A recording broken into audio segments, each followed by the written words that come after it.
Japan और China इनके बीच में मतलब ये समझ लो ऑलमोस्ट युद्ध आने वाला है। अब आप कहोगे युद्ध आने वाला है, क्या हुआ भाई?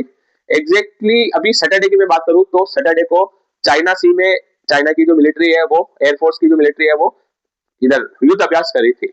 और इसके जस्ट पास में है जापान। जापान के एक एयरक्राफ्ट को ये लॉक कर देते हैं। अब लॉक करना मतलब आप समझते हो कि किसी भी एयरक्राफ्ट को बिल्कुल टारगेट कर देना कि हमको इस जो एयरक्राफ्ट है उसको खत्म करना है। लॉक करने का ये नहीं है कि 1 मिनट 2 मिनट 3 मिनट, टोटल इसने एक बार तो 3 मिनट के लिए लॉक रखा और एक बार 30 मिनट के लॉक रखा।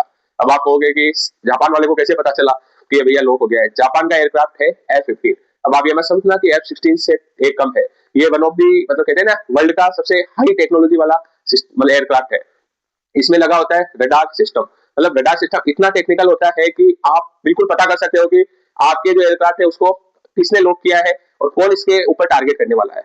ऑलमोस्ट 30 मिनट तक इसने लॉक रखा और एक तरीके से जापान को बताया है कि भैया अगर आप ताइवान के मामले में बीच में बोलोगे तो आपका और हमारा युद्ध बिल्कुल करीब है। समझ रहे हो? एक अच्छी इकोनॉमी का देख रहे हो फायदा उठा रही है मतलब चाइना। अच्छी इकोनॉमिक बनने के बाद आपके पास हर एक चीज आ जाती है तो अच्छे से अच्छे लोग आपसे डरते हैं। जैसे यूएसए वो चीज लेके चलता है। और अगर हम बात करें कि जापान को कौन सपोर्ट करता है मिलिट्री बेस पे तो वो यूएसए करता है। लेकिन पुतिन भाई साहब का इसमें 2 दिन हो गए अभी तक कुछ रिएक्शन नहीं आया। सॉरी, डोनाल्ड ट्रम्प भाई साहब का कोई रिएक्शन नहीं आया। इधर यूक्रेन और इसकी बात करें तो जैसे ही पुतिन साहब यहाँ से गए तो उन्होंने ड्रोन अटैक करना वापस यूक्रेन पे स्टार्ट कर दिया।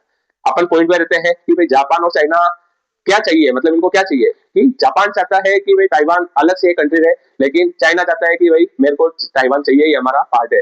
जैसे चाइना अरुणाचल प्रदेश के लिए बार बार कहता रहता है, वैसे इसका ये बेस है कि भाई मेरे को ताइवान भी चाहिए। और इस मामले में कोई बोलेगा नहीं, अगर बोलेगा तो सीधा हमसे युद्ध करना पड़ेगा।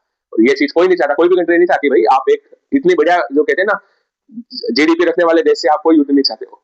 और जापान की तो हालत इतनी गंदी है कि उनकी जो मिलिट्री है पूरी बेस्ड है यूएसए पे, मतलब यूएसए हेल्प करेगा उनकी। तो आप ऐसे टाइम पे युद्ध नहीं चाहते।